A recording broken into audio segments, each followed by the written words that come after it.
एक बूढ़े आदमी को इसकी औलाद हर रोज ये ताना देती कि आपने हमारे लिए क्या बनाया है।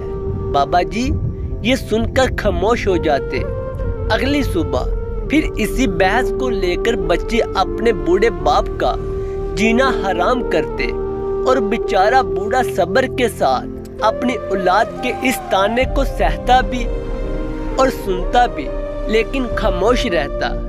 जब मौत का वक्त करीब आया और बूढ़ा बिस्तर मर्ग पर लेट गया तो जाते जाते अपने बच्चों को एक कागज दे गया जिस पर लिखा था, इस घर के नीचे मेरी उम्र भर की जमा पूंजी है, बारीक खजाना है, खोद कर निकाल लेना।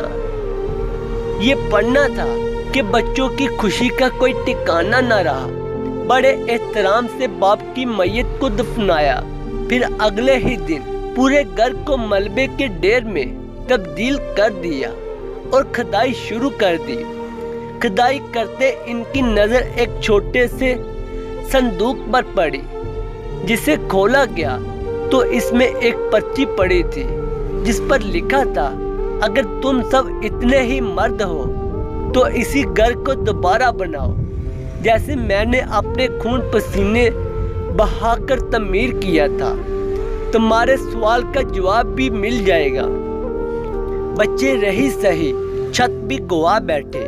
आज का नौजवान माँ बाप का खिदमत गुजार हो या ना हो, लेकिन ये सवाल जरूर पूछता है, हमारे वालिदैन ने हमारे लिए बनाया क्या है। जिन्होंने बनाया वो भी अजियत में जी रहे हैं।